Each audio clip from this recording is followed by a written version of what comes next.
The year is 2015. Tata Motors was in deep trouble. Tata was facing a hard time in passenger car segment. Internally, there was a divide within the management. Group A wanted to exit the passenger vehicle business and focus entirely on commercial vehicles like buses and trucks. Group B, however, believed that they could succeed in passenger cars if they made the right changes.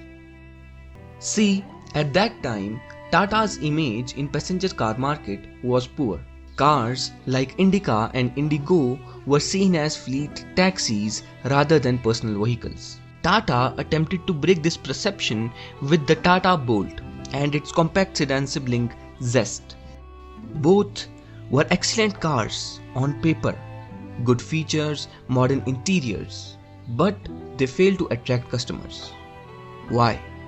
This was primarily because people still saw Bolt just as a polished version of the Indica.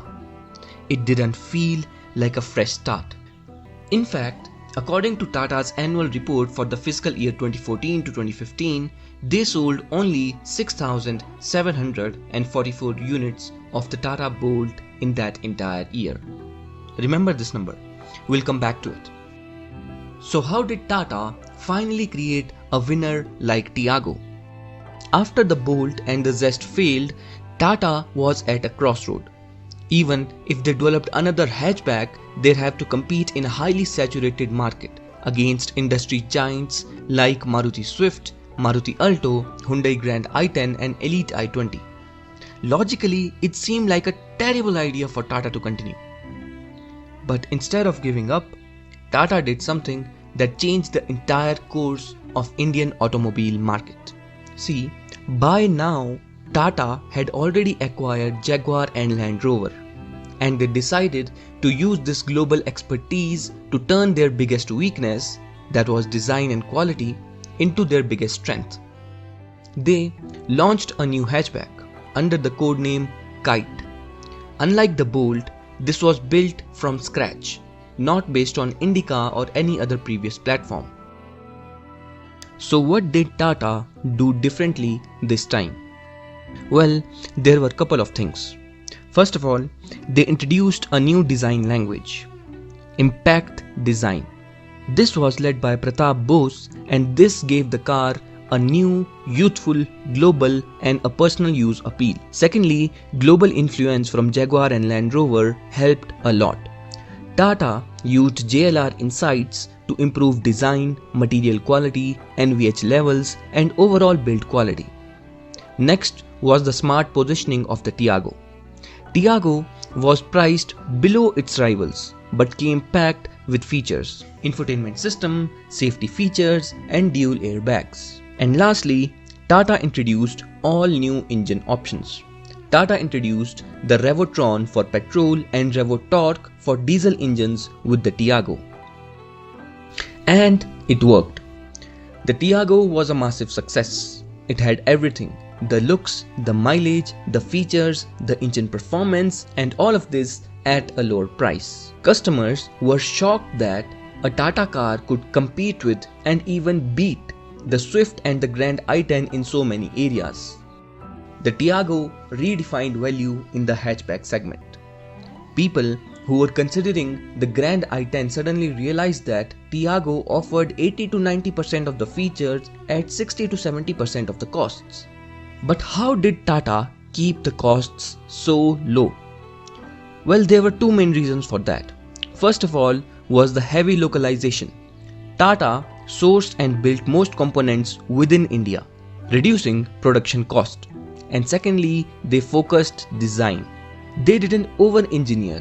Instead, they balanced features and cost enough to satisfy the customer without making it expensive. Meanwhile, some other competitors like Hyundai and Suzuki still used expensive imported parts in areas like automatic transmission or infotainment systems, which increased their pricing. And this reflected in the sales too. In 2015, Tata sold 6,744 units of the Bolt in the entire year. Exactly 10 years later, Tata now sells almost that many Tiagos every single month. Well, here's a quick comparison between Tata Tiago and Hyundai Grand i10 Neos sales for the past year. See, even after 10 years, the Tata Tiago sales are consistently increasing each month. So what was Tata's winning formula? This was balance. Tata didn't try to offer the most premium or the most basic car. They struck the perfect balance between value, design and features. See, even in 2025, the Tiago design still looks modern and fresh. Now, let's look how it compares to the rivals today. See, even today we can see that Tata Tiago has a perfect balance with all of these 5 features. It is neither the most top-end car or the most basic car in any of these 5 features. By the way, these 5 categories are the most important ones for anyone to buy a car. The Tiago sparked a revolution. The Tiago marked the rebirth of Tata in the passenger car segment. It gave Tata the confidence to try bigger things. And the next step in this journey was the launch of the Tata Nexon.